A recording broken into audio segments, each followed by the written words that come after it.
মুর্শিদাবাদ জেলায় সত্যি সত্যি কি বাবরি মসজিদ তৈরি হবে? এই নিয়ে দেখা দিল এক বড় সড় প্রশ্ন চিহ্ন। কারণ বাবরি মসজিদ তৈরির প্রধান উদ্যোক্তা হুমায়ুন কবির, তার সঙ্গে বিজেপি দলের গোপন আতাতের তথ্য ফাঁস হলো আজ। सुरेंद्र जी को बोला मेरा पास पैसा चाहिए, मैं मुसलमान को इकट्ठा करने के लिए, उनको चुनाव में मेरा पास वोट लेने के लिए, वो एक एक सीट में 3 करोड़ 4 करोड़ खर्चा होगा।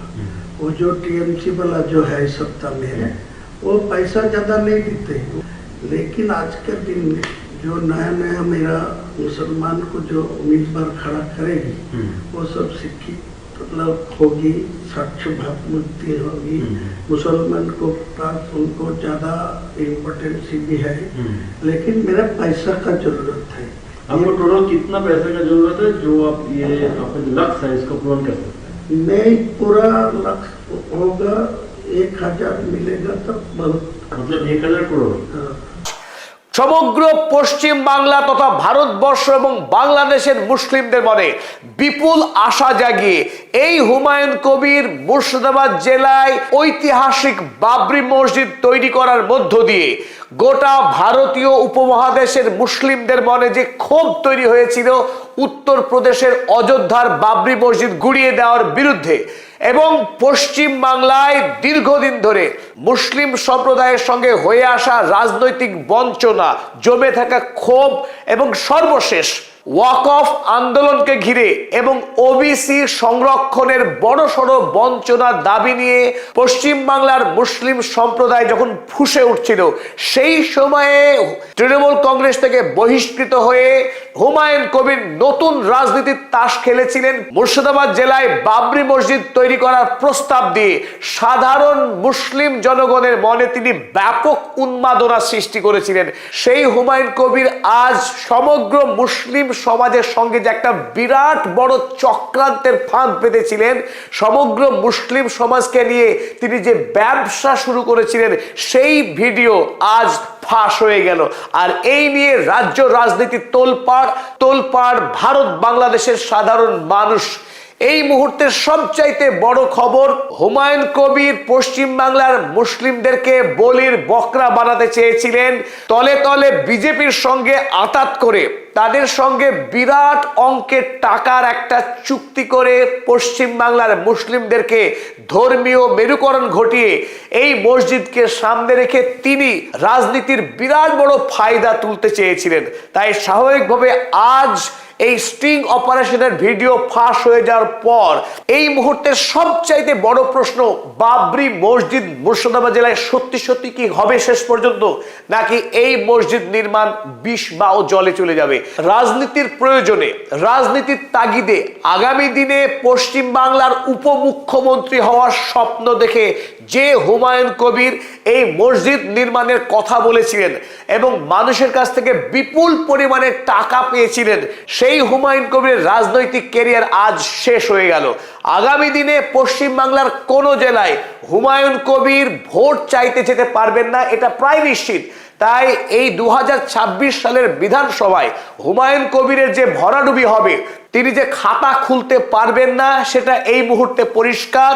কারণ বিজেপি দলের সঙ্গে হুমায়ুন কবিরের সম্পর্ক অনেক পুরনো। এর আগে তিনি ভোটে দাঁড়িয়েছিলেন বিজেপির হয়ে, কপালে তিলক লাগিয়ে আরএসএস এর রাজনীতিতে নাম লিখিয়েছিলেন।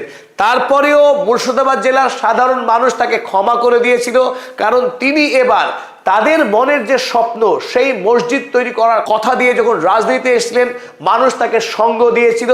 কিন্তু আজ যখন বিজেপি রাজনৈতিক দল, যে রাজনৈতিক দলের প্রধান এজেন্ডাই মুসলিম বিদ্বেষ, মুসলিমদেরকে প্রতিদিন ঘুষপেটিয়া, রোহিঙ্গা একাধিক নামে যখন অভিযুক্ত করছে এবং সর্বোপরি এসআইআর এর মতো এত বড় বৃহৎ ষড়যন্ত্র, যে ষড়যন্ত্রের মধ্য দিয়ে পশ্চিম বাংলার বিপুল সংখ্যক মুসলিম ভোটারদের নাম যখন ডিলিট করে দেওয়া হলো, সেই বিজেপি দলের সঙ্গে হুমায়ুন কবিরের আতাত।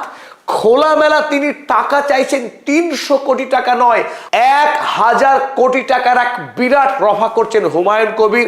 স্পষ্ট ভিডিওতে তিনি বলছেন, तो मैं आपको यही बोलते हैं जितना जल्दी है 200 करोड़ दे दीजिए मेरे को साथ दिल्ली हो कोई ऐसा कॉन्फिडेंशियली कोई ना एग्रीमेंट ये शुभेंदु अधिकारी को साथ मैं फर्स्ट टाइम से बात हो रहा है मैं फर्स्ट टाइम सब शुभेंदु सब मेरा है वो आपको पूछ लेगी तो मालूम हो जाएगी 300 কোটি টাকা ভোটের আগেই নেবেন এবং তিনি 70-80টি আসন জিতবেন এই বিধানসভা নির্বাচনে।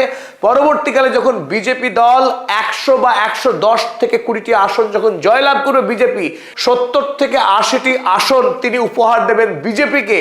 ফলে 2026 সালে পশ্চিম বাংলায় প্রথমবারের মতো ইতিহাস তৈরি করবে বিজেপি দল। ক্ষমতায় এসে পশ্চিম বাংলার রাজ্য শাসনভার গ্রহণ করবে বিজেপি দল। আর তার অন্যতম নায়ক হতে চাইছেন এই হনুমান কবির। এই হনুমান কবিরের এই পরিচয় যখন মুসলিম জনমানসে প্রকাশ হয়ে গেল তারপরে তার রাজনৈতিক ক্যারিয়ার শেষ, কোনো সন্দেহ নেই। কিন্তু প্রশ্ন, বাবরি মসজিদ কি তৈরি হবে?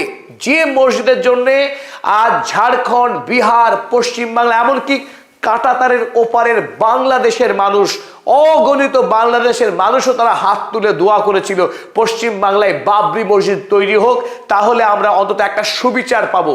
সাধারণ খেটে খাওয়া রাজমিস্ত্রি, পশ্চিম বাংলার মুর্শিদাবাদ জেলা পরিযায়ী শ্রমিকের জেলা, যারা আজ কেরালা, ব্যাঙ্গালোর, ইন্দোর, ভারতবর্ষের প্রতিটি শহরে যেখানে রাজমিস্ত্রির কাজ করে জীবন জীবিকা চালান, সেই রাজমিস্ত্রিরা 2 হাত ভরে টাকা দিয়েছিল এই হুমায়ুন কবিরের ট্রাস্টের। যদি হুমায়ুন কবির রাজনৈতিকভাবে দেউলিয়া হয়ে যান তাহলে এই মসজিদ কি তৈরি হবে? এই উত্তর খুঁজছে এখন সাধারণ মানুষ। তবে আসার কথা এই বাবরি মসজিদ তৈরি নিয়ে মুর্শিদাবাদ জেলার রেজিনগরে একটি ট্রাস্ট তৈরি হয়েছে বাবরি মসজিদের নামে, এবং এই ট্রাস্টের নামে ইতিমধ্যেই 15 বিঘা জমি বহরমপুর কৃষ্ণনগর 12 নম্বর জাতীয় সড়কের পাশেই রেজিনগরের সন্নিকটে 15 বিঘা জমি এই বাবরি মসজিদ ট্রাস্টের নামে অলরেডি রেজিস্ট্রেশন হয়েছে। ফলে যদি স্থানীয় মানুষ, মুর্শিদাবাদ জেলা তথা বেলডাঙ্গা এলাকার মানুষ যদি এই মসজিদ নির্মাণে এগিয়ে আসে তাহলে মসজিদ তৈরি হওয়ার সম্ভাবনা রয়েছে। তাছাড়া এই ট্রাস্টে প্রচুর পরিমাণে টাকা ইতিমধ্যেই মানুষ দান করেছিলেন। 2025 সালের 6 ডিসেম্বরে যখন হুমায়ুন কবির সেই ঐতিহাসিক সভা করেছিল রেজিনগরে, তখন একজন ব্যবসায়ী সরাসরি বলেছিলেন 80 কোটি টাকা দান করবেন এই বাবরি মসজিদে। সেই খবর প্রকাশিত হয়েছিল তেলেঙ্গানা টুডে। তেলেঙ্গানা রাজ্যের খবরের কাগজের শিরোনাম হয়েছিল পশ্চিম বাংলার মুর্শিদাবাদ জেলার এই প্রস্তাবিত বাবরি মসজিদকে ঘিরে। সারা ভারতবর্ষের মুসলিম জনগণের মধ্যে তো বটেই, সাধারণ মানুষের মধ্যেও সাড়া পড়ে গেছিল এই বাবরি মসজিদকে ঘিরে। আর সেই বাবরি মসজিদের সঙ্গে এবং সমগ্র মুসলিম জাতির সঙ্গে এত বড় প্রবঞ্চনার ছক কষেছিলেন এই হুমায়ুন কবির।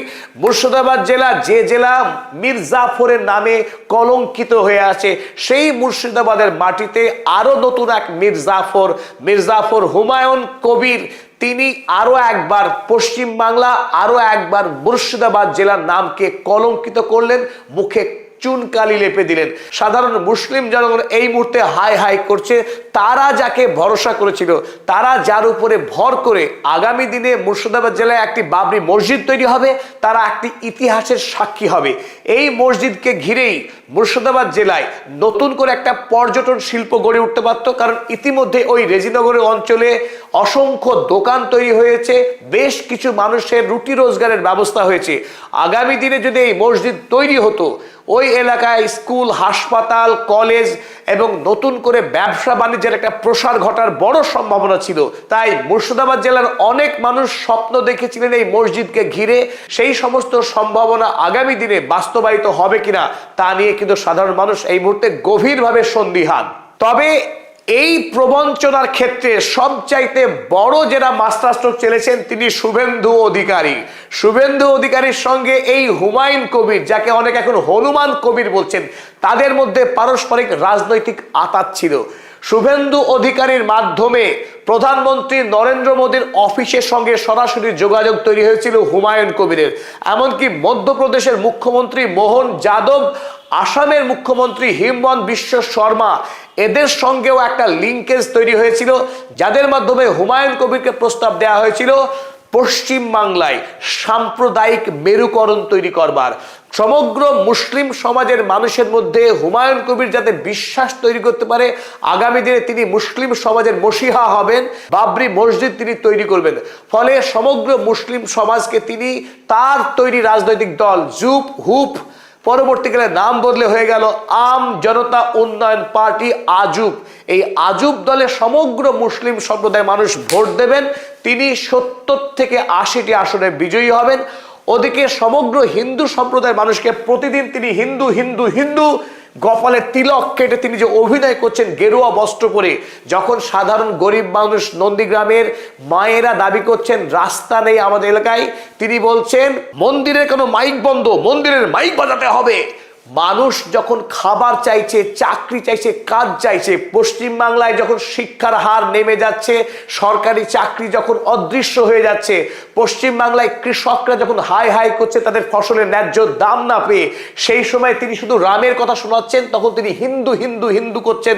এই শুভেন্দু অধিকারী লক্ষ্য ছিল একটাই, সমগ্র হিন্দু সম্প্রদায়ের মানুষকে বিজেপি দলের ছাতার তলায় এনে, অন্যদিকে সমগ্র মুসলিম সম্প্রদায়ের মানুষকে একটি রাজনৈতিক দলে ঠেলে দিয়ে তারা একটা মারাত্মক মেরুকরণের, মারাত্মক সাম্প্রদায়িকতার এবং পরিশেষে ক্ষমতা দখল করার একটা হিংস্র পরিকল্পনা করেছিলেন এই শুভেন্দু অধিকারীরা। অপরদিকে তাতেও ভরসা রাখতে না পেরে পশ্চিমবাংলায় এসআইআর এর মধ্য দিয়ে বিপুল সংখ্যক বৈধ ভোটারের নাম কেটে দিয়ে তারা যে করেই হোক 2026-এর ভোটে জেতার একটা বড় সড়ো পরিকল্পনা এটা ছিল এই বিজেপি রাজনৈতিক দল। এখন মজার বিষয়, যে বিজেপি দল আমাদের দেশে রাম মন্দির তৈরি করাকে কেন্দ্র করে সাধারণ গরিব দরিদ্র হিন্দু সম্প্রদায়ের মানুষকে তারা পোলারাইজ করছে, ধর্মীয় দিক থেকে র্যাডিকালাইজ করছে, সেই বিজেপি দল ওদিকে মসজিদ তৈরিতে উৎসাহিত করছে হুমায়ুন কবিরকে। এখান থেকে সাধারণ মানুষের বোঝা উচিত যে আমাদের দেশের ভারতবর্ষের সংবিধান সবার উপরে, সংবিধানকে সামনে রেখে প্রতিটি মানুষ তাদের ধর্মীয় অধিকার পালন করবেন, তারা মসজিদ গড়বেন, মন্দির গড়বেন, কিন্তু রাজনৈতিক নেতার কাছ থেকে আমরা কেবল চাইবো রাষ্ট্রীয় পরিষেবা, সুশাসন, শিক্ষা, চাকরি, বাণিজ্য, কিন্তু এসব না চেয়ে যদি আমরা রাজনৈতিক নেতার কাছে ধর্ম চাই, সেই রাষ্ট্র বিপথে যেতে বাধ্য। আজ ভারতবর্ষ তথা পশ্চিমবাংলায় সবচাইতে প্রধানতম বিপদ ধর্মাশ্রয়ী রাজনীতি, আর সেটাই আরো একবার প্রমাণ হলো হুমায়ুন কবিরের এই জঘন্য আতাত। বিজেপির সঙ্গে হুমায়ুন কবিরের যে আতাত, যে আতাতে ভর করে এই মুহূর্তে হুমায়ুন কবির পশ্চিম বাংলার বিভিন্ন জায়গায় চপারে চড়ে তিনি সভা করছেন, মানুষকে তাক লাগিয়ে দিচ্ছেন হুমায়ুন কবির যে তিনি কত বড় নেতা হয়ে গেছেন। হঠাৎ করে তিনি ছিলেন বিধায়ক, এবার তিনি একটি আস্ত বড় রাজনৈতিক দলের নেতা হয়ে উঠেছেন, তাই আকাশে তিনি এখন উড়ে বেড়াচ্ছেন। প্রশ্ন তো ছিলই, হুমায়ুন কবির হঠাৎ করে কেন্দ্রীয় সরকারের পক্ষ থেকে তিনি Y+ ক্যাটাগরির নিরাপত্তা পেয়ে গেলেন, অসংখ্য কমান্ডো তার দুপাশে ঘুরছেন, তিনি তো এখন বড় নেতা হয়ে গেছেন। তার উপরে আসাদুদ্দিন ওয়াইসির সঙ্গে গাঁটছাড়া বেঁধে আকাশে চপারে উড়ে বেড়াচ্ছেন, আর গোটা পশ্চিম বাংলায় তিনি একটা বিরাট ইমেজ তৈরি করেছেন। মুসলিম জাতিকে গলা কেটে, মুসলিম জাতির ভবিষ্যৎকে অন্ধকারে ঠেলে দিয়ে তাদের সঙ্গে প্রবঞ্চনা করতে তিনি খিলখিল করে হাসছেন। এই ভিডিওটি আপনারা দেখবেন, সেখানে তিনি খুব জোরের সঙ্গে দাবি করছেন মুসলিম সম্প্রদায় বোকা সম্প্রদায়, তাদেরকে খুব সহজে বোকা বানানো যায় ধর্মের নাম দিয়ে, তাই আমি এই খেলা সাজিয়েছি, এই বাবরি মসজিদের গুটি সাজিয়েছি। বাবরি মসজিদের তৈরি না হয় আমার তাতে কোনো যায় আসে না, ভোট পর্যন্ত এই বাবরি মসজিদের কাজ মাত্র 5% সম্পন্ন হবে, তারপরে বিজেপি সরকার ক্ষমতায় আসবে, তারপর যদি মসজিদ না হয়, কেউ যদি মামলা করে দেয়, আটকা পড়ে যায়, আমার কাজ করা, আমার তাতে কিছুই বলার নেই, কারণ মসজিদ হয়নি, আমি চেষ্টা করেছিলাম। मुस्लिम लोग बेसिकली ना बहुत इनोसेंट होता है, हाँ बहुत, तो इसको बेवकूफ बनाना बहुत आसान बहुत आसानी है, ये उसी सबको बोल रहे हैं। आज के दिन को 100 मुसलमान से 80 मुसलमान को मेरा खिलाफ कोई बोलेगी तो आपको तोड़ के मारने जाएगी, देख लीजिए आप परीक्षा करके, ऐसा ही हालत आप उनके इमोशन को पकड़ लिया, ये जो बाबरी मस्जिद वाला इमोशन है इसको पूरा पकड़ लिया, इसीलिए तो मैं जानबूझ के ये, वो तो आपको कुछ आदमी मेरे को धमकी दे रहा है, बोला वो बाबरी मस्जिद को छोड़ दीजिए, तुम हुमायूं को नाम पर करे, तुम दूसरा को नाम पर ले हुए, लेकिन वो दूसरा नाम पर छोड़ेगी तो इमोशनल टूट जाएगी। आज का दिन में जो इमोशन है है, वो बाबरी के नाम पे है। नाम पे है, लेकिन बाबर क्या क्या वो मेरा बाबर को साथ कोई लेना देना नहीं है, वो एक मस्जिद था, इसीलिए इनको पास इमोशनल है। मेरा जो ऑप्शन रहेगी, मैं जो 1000 करोड़ रुपया आपको लिए मांगते हैं ना, तो मैं 300 करोड़ रुपया में पहले से वो जो आपको बिहार में जो चुनाव नीतीश कुमार जी जो फॉर्मूला में किया, जो 1-1 हजार करके 12 महीना में एक साल में 12,000 है, वो दे दिया 10,000 करके पर फैमिली। तो पूरे वोट तो आपका पास चला गया। क्या हालत? मतलब आपका कहना है कि ऐसे ही आप उसको बेवकूफ बना, लेकिन वो लोग क्या इतना बेवकूफ बनेगा? जरूर बनेगा, जरूर बनेगा। आप तो पाल ज्यादा बुझे। मेरा आपको এতটা আমাদেরকে পশ্চিমবাংলার প্রত্যেকটি মুসলিমকে তিনি এত বোকা ভেবেছেন, তাই আজ ধিক্কার জানায় এই হুমায়ুন কবিরকে। তিনি পশ্চিমবাংলার সাধারণ খেটে খাওয়া গরিব আপামর মুসলিমের সঙ্গে যত বড় প্রতারণা করেছেন, যত বড় বেইমানি করেছেন, তার এই জঘন্য কার্যকলাপের জন্য ধিক্কার জানাবার ভাষা নেই। সত্যি আজ আরো একবার আমরা পদাতিক চ্যানেলের পক্ষে এই কুচক্রী ঘৃণ্য ব্যক্তির ঘৃণ্য মানসিকতার জন্য আমরা লজ্জিত, মাথা হেট হয়ে গেছে গোটা পশ্চিমবঙ্গবাসীর। আমরা চাইব পশ্চিমবাংলায় সাম্প্রদায়িক সম্প্রীতি অটুট থাক, প্রত্যেকটি ধর্মের মানুষ যেভাবে আবহমান কাল ধরে একসাথে বাস করে আসছে এই পশ্চিমবাংলায়, সেই ঐতিহ্য বেঁচে থাক। ধর্মীয় কারবারিরা নিপাত যাক, ধর্মীয় হানাহানি করে পশ্চিমবাংলার সমাজকে যারা বিভক্ত করতে যায় তারা এই রাজনীতি থেকে নিপাত যাক। মানুষের হকের দাবিতে, ভাতের দাবিতে ভোট হোক, শিক্ষার দাবি, চাকরির দাবি, স্বাস্থ্যের অধিকারের দাবিতে ভোট হোক, ভোট হোক নাগরিক অধিকারকে সামনে রেখে।